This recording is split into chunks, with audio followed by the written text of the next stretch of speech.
올해 추석 명절은 좀 빠른 것 같습니다. 날씨도 아직까지 덥고요.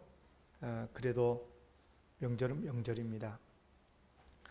주님께서 주시는 복으로 풍성한 한가위가 되시기를 주의 이름으로 기원합니다. 오늘은 설교 제목이 좀 셉니다. 신앙생활에는 후퇴 없습니다. 따라합시다. 신앙생활에는 후퇴 없습니다. 지난 주일 설교 기억하십니까? 아브라함의 이야기였죠. 창세기 12장 1절에서 3절 말씀을 가지고 축복의 사명이란 제목을 설교를 했어요. 하나님께서는 세상 죄악으로 죽어가는 세상을 구원하시기 위해서 아브라함을 선택하셨죠. 구원으로 복으로 선택을 하신 거예요. 복으로. 그리고 아브라함의 후손을 통해서 큰 민족을 이루고 창대하게 만들어서 복된 민족으로 세워가지고 아브라함의 후손으로 말미암아서 모든 족속이 다 복을 받게 하시려는 그런 목적을 가지신 거죠. 창세기 12장 1절에서 3절까지 지난주에 설교를 상기하는 의미에서 다시 한번 제가 읽어볼게요. 여호와께서 아브라함에게 이르시되 너는 너의 고향과 친척과 아버지 집을 떠나 내가 내게 보여줄 땅으로 가라. 내가 너로 큰 민족을 이루고 내게 복을 주어 내 이름을 창대하게 하리니 너는 복이 될지라. 너를 축복하는 자에게는 내가 복을 내리고 너를 저주하는 자에게는 내가 저주하리니 땅의 모든 족속이 너로 말미암아 복을 얻을 것이라 하신지라. 아멘. 아브라함의 후손을 통해서 복이 되게 해서 큰 민족을 이루어 복되게 하시되 먼저 그들을 통해서 다른 민족들도 복을 받도록 구원을 받도록 하시겠다는 그런 하나님의 계획이셨고 실제로 그렇게 하시죠. 그런데 창세기 15장에 가면 아브라함의 후손으로 큰 민족을 위해서 복되게 하고 세상의 축복의 사명을 감당하게 하시는데 그 전에 이스라엘을 복된 민족으로 만드시는 과정을 보니까 먼저 고난이 있다는 거예요. 고난이. 이방인의 종살이를 한 다음에 그런 가운데서 큰 민족이 돼가지고 복된 사명을 감당하게 하신다 하는 말씀이거든요. 이게 자 창세기 15장 13절 읽어볼게요. 여호와께서 아브라함에게 이르시되 너는 반드시 알라. 내 자손이 이방에서 객이 되어 그들을 섬기겠고 그들은 400년 동안 내 자손을 괴롭히리니 그들이 섬기는 나라를 내가 징벌할지며 그 후에 내 자손이 큰 재물을 이끌고 나오리라. 그러니까 애굽에서 실질적으로 400년 넘도록 종살이를 하지 않습니까? 그런 가운데 이스라엘 민족이 큰 민족이 되는 거예요. 큰 나라가 돼요. 그래서 이제 때가 되면 하나님께서 세우신 모세를 통해 가지고 애굽에서 나오게 만들어 주시는 거죠. 그리고 이제 홍해를 건너요. 또 시내산에 이르러서 율법을 받아요. 성막제도 예배하는 공동체로 만들어줘요. 그리고 광야를 진행하게 합니다. 그렇게 해서 이스라엘 백성이 출애굽을 한 지 한 2년쯤 됐을 때 가나안 땅 바로 가까이 바로 남단 바란 광야 가데스 바네아에 이르게 만드셔요. 이제 남쪽으로 해서 하나님이 약속하신 가나안 땅에 들어가면 되지요. 근데 모세는 거기서 먼저 정탐을 하게 합니다. 각 지파에서 한 명씩 각 지휘관들을 세워서 12명이죠. 그러면 12명 정탐꾼을 구성시켜가지고 가나안 땅을 살펴오도록 보냅니다. 만약에 그때 거기서 이스라엘 백성이 가나안 땅에 들어갈 수 있었다면 남쪽으로 들어갔을 거예요. 그러나 우리가 잘 알다시피 그들의 불신앙 때문에 그때 들어가지 못하고 가나안 땅을 눈앞에 놓고도 못 들어가고 다시 후퇴를 해서 38년 동안이나 더 광야 생활을 하게 해요. 그리고 가나안 땅 동쪽으로 우회를 해서 요단강을 건너서 가나안 땅에 들어가게 되지요. 정탐 기간이 40일이었거든요. 근데 40일 동안 정탐을 하고 돌아왔는데 하나님께서 그들의 불신앙을 보시고 하루를 1년으로 계산해 가지고 40년 동안이나 광야에서 어렵게 생활을 하게 만드시는 거예요. 그리고 더 안타까운 것은 그 40년 기간에 출애굽을 했었을 때 기성세대 20세 이상의 모든 사람들은 다 여호수아 갈렙을 제외하고는 광야에서 다 죽게 돼요. 참으로 슬프고도 안타까운 역사입니다. 이 시간 오늘은 우리 아이들도 있고 해서 쉽게 소위 가데스 바네아 사건을 여러분들 잘 아시니까 여기에서 우리는 몇 가지 우리에게 하나님께서 주시는 진리를 깨닫고 배우기를 원해요. 첫째, 다 같이 읽겠습니다. 시작. 불신으로는 절대 하나님의 복을 받을 수 없다. 믿습니까? 하나님은 누구시냐면요, 하나님은 우리에게 복을 주셔요. 반드시 복을 주시는데, 그러면 무엇을 보고 복을 주시냐면 우리는 생각할 때 착한 행위를 보고 복을 주신다고 생각을 해요.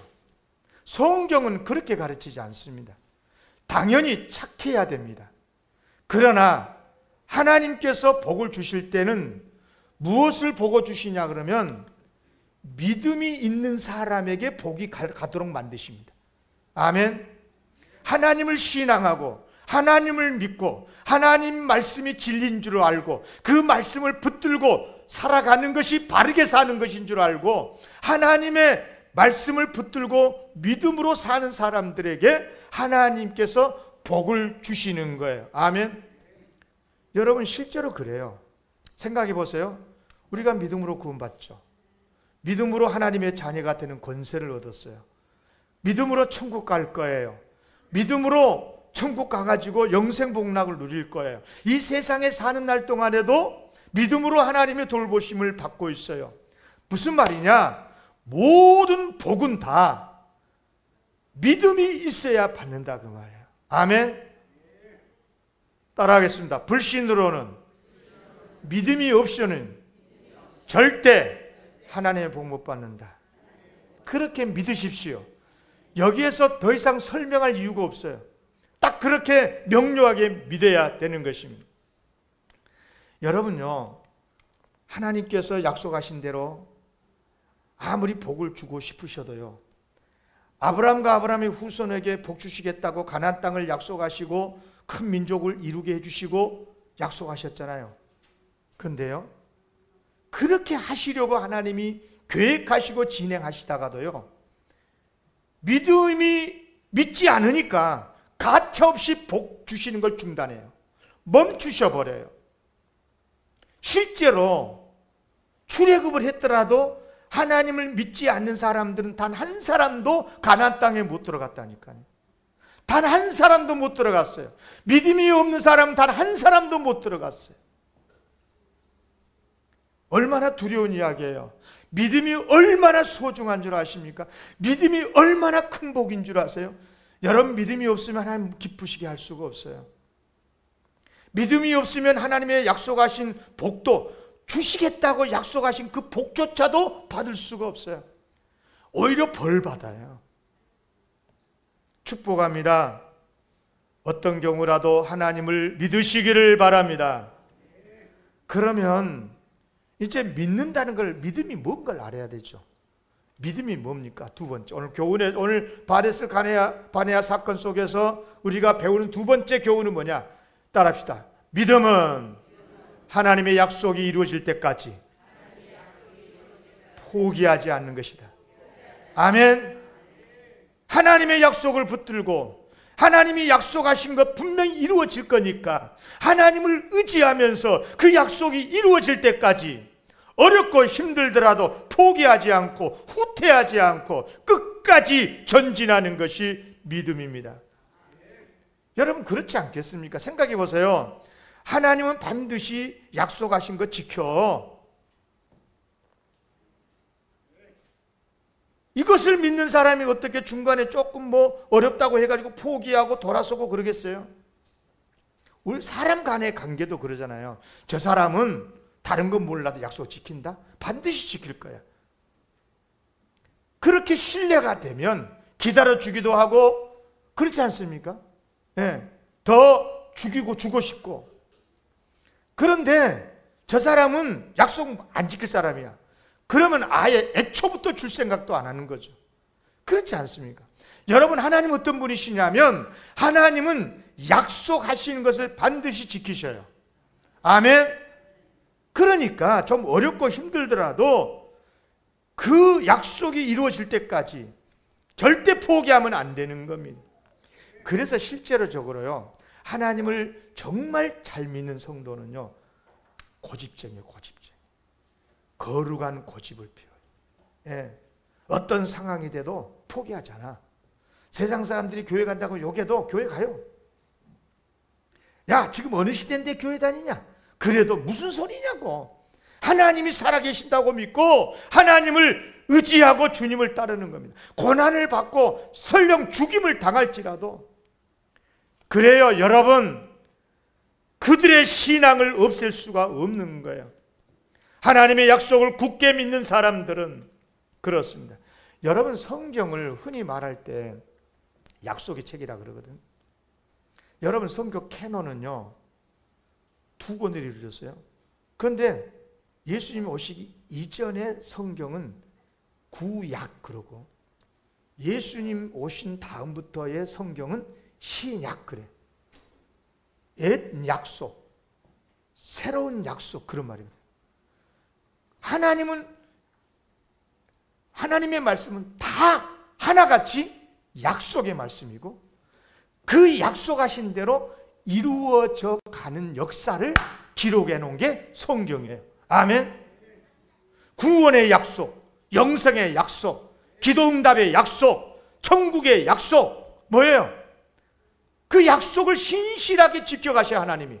그런데 신실하게 지켜가실 때 하나님이 누구를 통해서 신실하게 지켜가시느냐? 하나님의 약속을 믿는 사람을 통해서. 아멘. 믿음이 그렇게 중요한 것입니다. 하나님을 믿으시기를 바랍니다. 하나님을 끝까지 믿어야 되는 거예요. 하나님의 약속 중에는요 이런 약속도 있어요. 마태복음 24장 14절에 보면 예수님 말씀인데 이 천국 복음이 모든 민족에게 증언되기 위하여 온 세상에 전파되니 그때야 끝이 오리라. 무슨 말이냐면 온 세상에 복음이 전파되게 하시겠대. 이게 하나님의 약속이거든요. 이것을 믿는 성도 같으면 어떻게 하겠어요? 성도는 그래서 복음 전파의 사역을 중단하지 않는 거예요. 교회가 아무리 어렵고 시대가 변해도 예수 그리스도의 복음을 전하는 거예요. 아멘. 네. 또 이런 약속도 있어요. 로마서 16장 20절에 보면 평강의 하나님께서 속히 사탄을 너희 발 아래에서 상하게 하시리라. 우리 주 예수의 은혜가 너희에게 있을지어다. 여러분 하나님께서 사탄을 상하게 하신대요.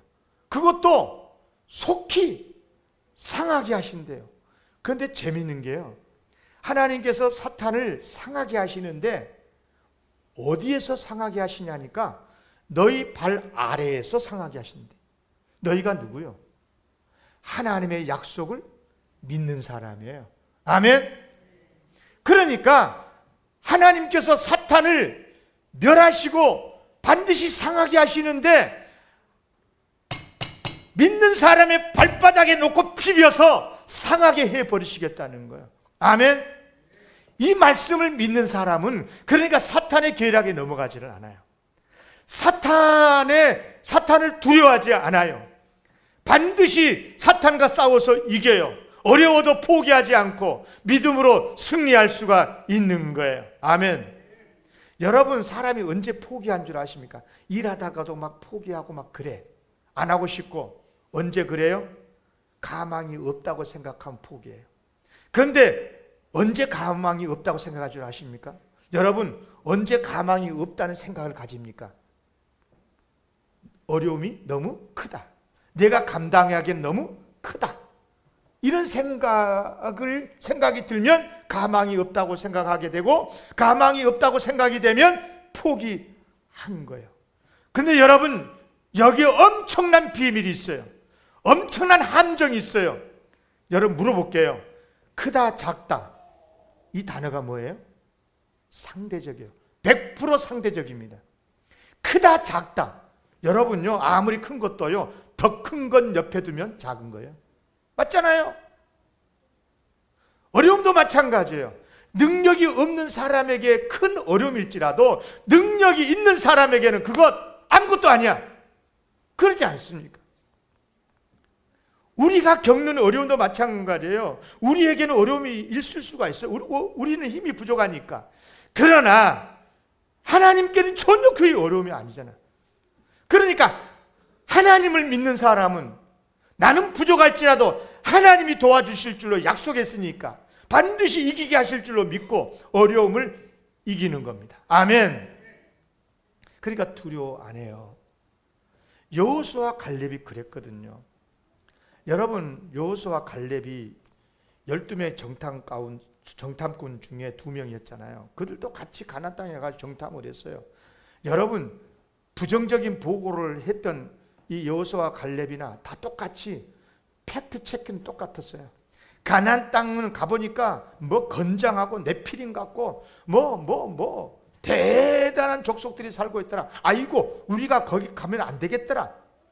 여러분, 가나안 땅에 사는 가나안 족속들이 막강하다는 걸 알고 있었어요. 여호수아 갈렙도 그거 부정하지 않았어요.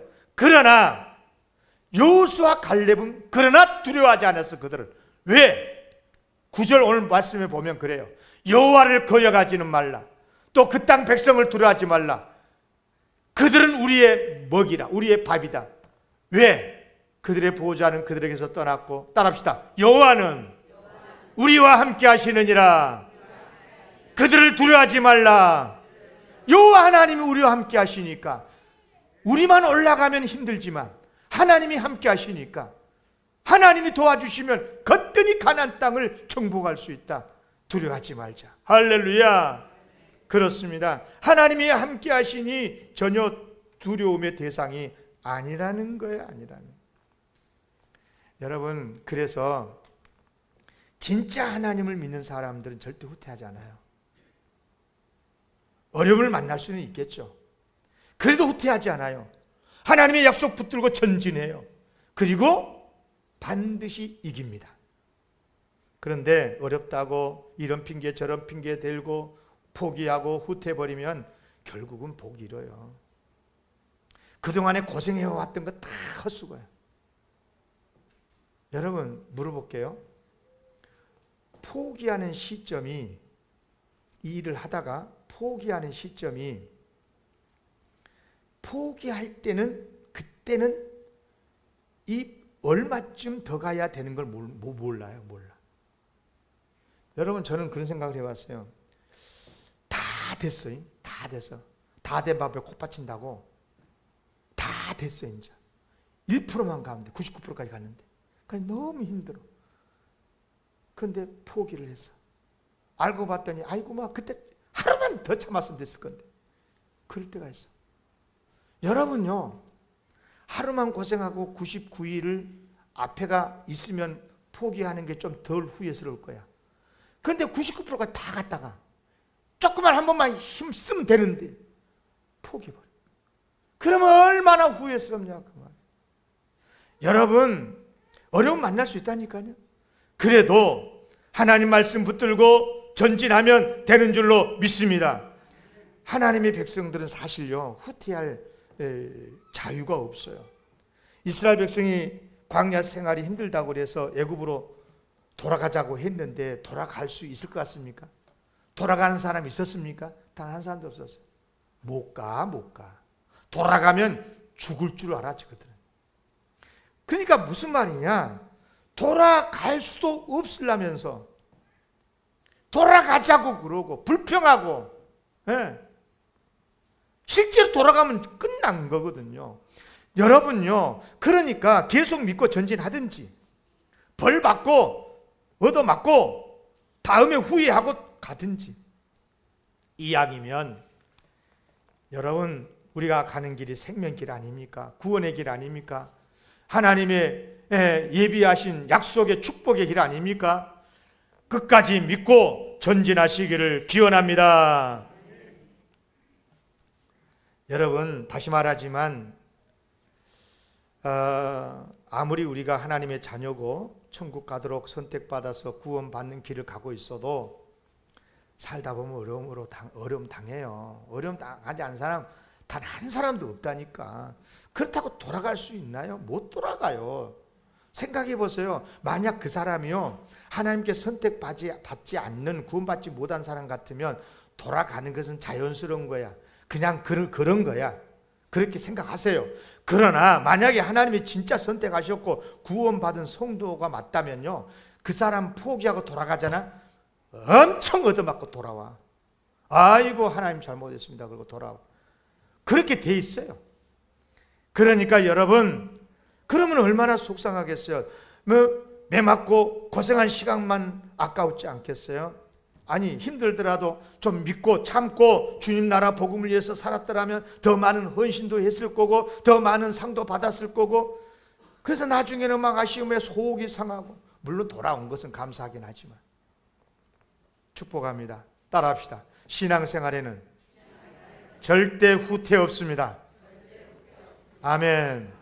세 번째, 다 같이 읽겠습니다. 시작. 가만히 있는 것도, 굉장히 중요한 말이에요. 여러분, 60만 대군이 이동하고 있었죠. 어른들만 해서. 그 중에 가나안 땅으로 올라가자, 믿음으로 가자, 하나님 우리 함께 하신다 라고 확실하게 주장했던 사람은 여호수아와 갈렙이었죠. 아마 물론 모세와 아론도 그렇게 했겠죠. 그러면 물어볼게요. 나머지 60만 명은 다 애굽으로 돌아가자고 데모하고 시위했을까? 그렇잖아. 여러분, 아무리 저 강화문에 100만 명이 200만이 모여도요, 국민들의 전체 수에 비하면 조금밖에 안 돼. 여러분, 잘 들으셔야 돼. 애굽으로 돌아가자고 적극 선동한 사람들이 있었을 거야. 불평에 막 불평하고 선동하고 모함하고. 그러나 대부분은 그런가 그러면서도 이게 좀 이 마음 저 마음이 막 왔다 갔다 그러면서 그러면서도 그들을 선동한 사람, 그 사람들 따라갔어. 그러면 그런 사람들은 어떻게 됩니까? 나는 선동하지 않고 그냥 따라만 갔으니까 벌 안 받습니까? 선동했던 사람이나 따라간 사람이나 똑같이 어려움을 당했어요. 똑같이 40년 동안 광야에서 죽을 고생을 했어요. 죽고. 어느 교회에서 새로운 목사님을 이임 목사로 청빙하기 위해서 이임 투표를 했어요. 공동에서. 그런데 몇몇 사람이 선동을 합니다.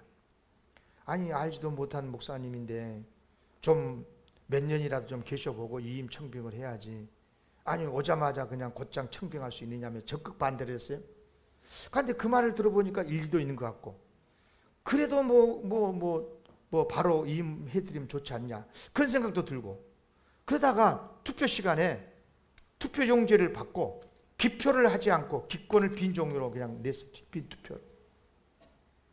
그걸 뭐라고 그래요? 기권. 그래, 기권. 근데 여러분, 이건 정말 여러분들 알고 사셔야 돼. 따라합시다. 기권은 반대와 같다. 똑같은 말이에요. 기권과 반대. 이임 목사로 청빙이 결정이 되려면 공동에서 3분의 2 이상의 찬성을 얻어야 되는데 거기에 한 표라도 부족하면 부결되거든요. 무슨 말이냐면 반대표가 몇 표냐, 기권표가 몇 표가 아니고 청빙을 하려면 청빙하자고 찬성한 표가 몇 표냐가 기준인 거예요. 그러니까 기권을 했다는 말이 무슨 말이에요? 반대표에 해당된다 그 말인 거예요. 그러니까 청빙을 반대한 표가 한 표고 나머지 3분의 1 가까운 표가 기권표라고 하더라도 부결인 게 그게요. 이해합니까? 무슨 말인지. 신앙생활에서의 기권도 똑같은 거예요. 교회가 하나님의 일을 할 때 적극적으로 하자는 사람도 있겠지만 뭐 하려고 그거 하냐고 반대하는 사람도 있겠죠. 그런데 만약에 가만히 있으면 그 사람은 뭐예요? 적극적으로 반대를 하지 않았어도 반대하는 것과 똑같다니까 그게. 이건 저 말이 아니고 예수님이 하신 말씀이에요. 자, 같이 마태복음 12장 30절 시작. 나와 함께 아니한 자는 나를 반대하는 자요. 나와 함께 모으지 아니하는 자는 해치는 자니라. 무슨 뜻인지 아시겠죠? 제2차 세계대전 때 독일 나치가 많은 유대인들을 학살했잖아요. 가스실로 끌려가던 한 유대인이 소리를 쳤어요. 억울합니다. 억울합니다. 나는 부모님이 유대인이라 태어나니까 유태인이었는데 나는 아무 짓도 하지 않았는데 왜 내가 죽어야 됩니까? 그러니까 저 뒤쪽에서 누군가가 큰 소리로 당신이 아무 짓도 하지 않는 그것 때문에 지금 죽는 것이요. 그래서 아무 짓도 하지 않고 가만히 있으면 사는 게 아닙니다.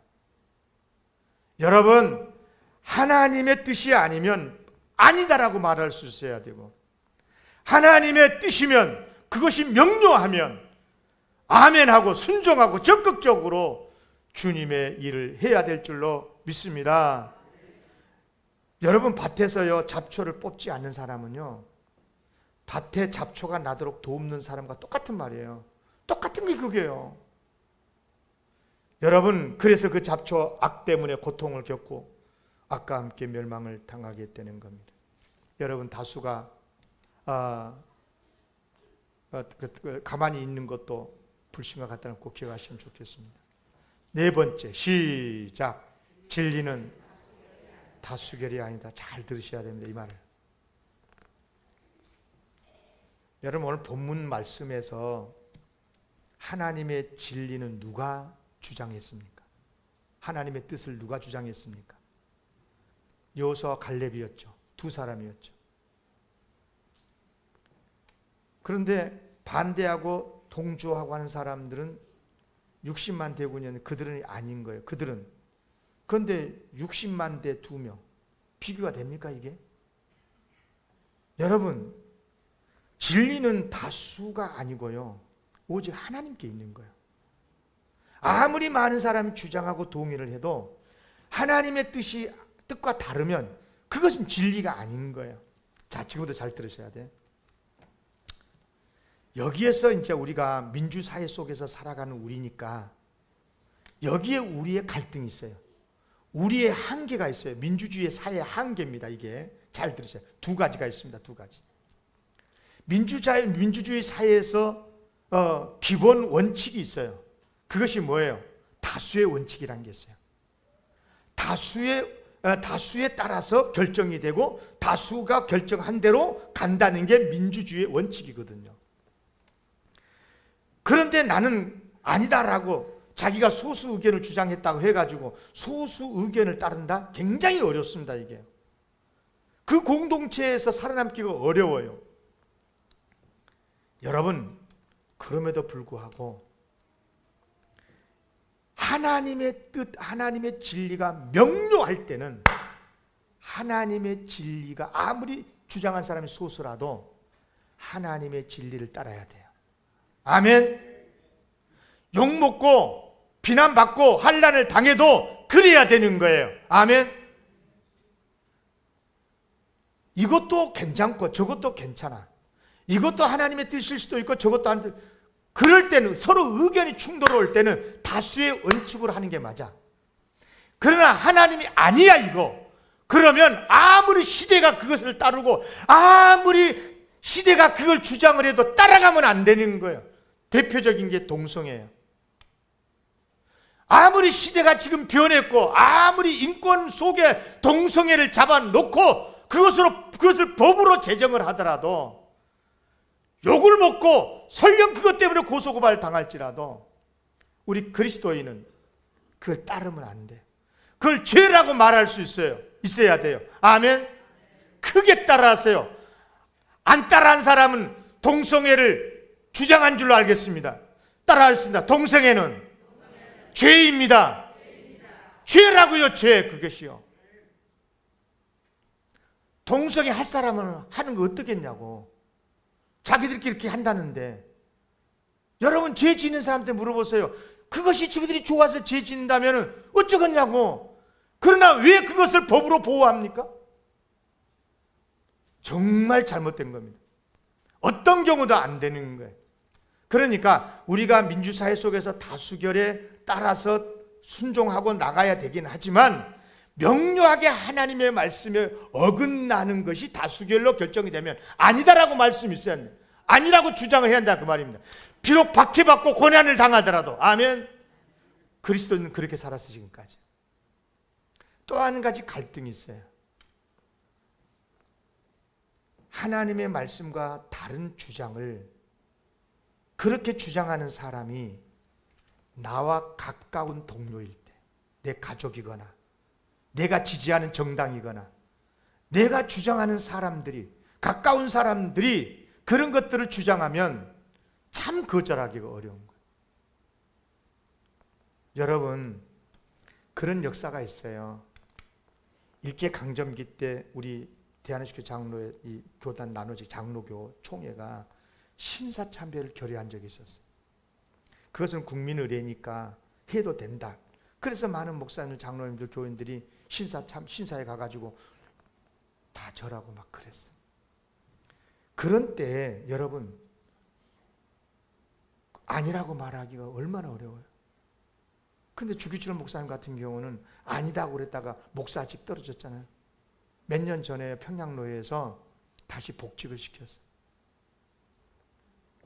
여러분, 하나님의 말씀과 다를 때는 아니다라고 할 수 있어야 된다. 아멘. 꼭 아셔야 됩니다. 이걸 분명히 알고 신앙생활을 하셔야 돼요. 마지막 한 가지 더 하고 마칠게요. 따라합시다. 같이 읽읍시다. 시작. 하나님의 징계는 멸망이 아니라 건설을 목표로 한다. 하나님이 징계하신다는 것은 그래도 기회를 주신다는 뜻인 거거든요. 다시 돌이킬 수 있는 기회를 주신 거예요. 못된 짓 하고 그런데도 징계 안 주시잖아. 벌 안 주잖아. 그럼 버렸다는 거예요. 너는 나랑 상관이 없다는 뜻인 거예요. 망하든지 말든지 놔두시겠다는 거거든. 무서운 이야기입니다. 그러나 벌을 주신다는 것은 회복의 기회를 주신다는 뜻이에요.